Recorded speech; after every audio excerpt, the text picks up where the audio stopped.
So in Genesis 21, Abraham and Sarah finally have the promised kid. And seeing a 100-year-old man have a son that he had been talking about for so long must have made all the people around be like, oh my gosh, God really is with Abraham.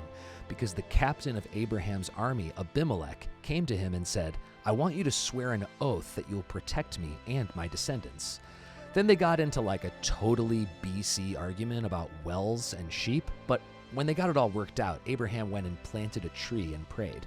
The tree he planted was a tamarisk tree, and he prayed to God with a new name, L-OLAM, the Everlasting God.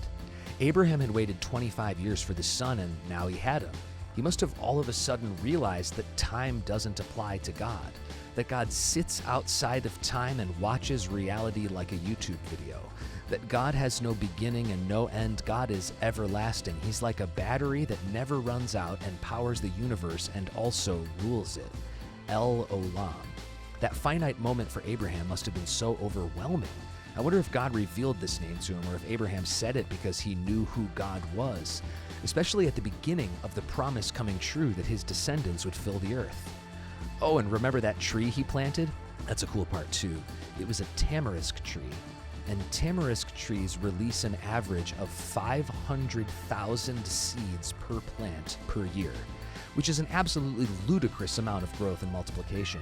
Maybe that's why Abraham chose it, because it mirrored God's promise to him when he was old and childless, but God promised that he would become a nation, and he did. Because God means what he says, and he's around to see it happen because he is El-Olam, the everlasting God.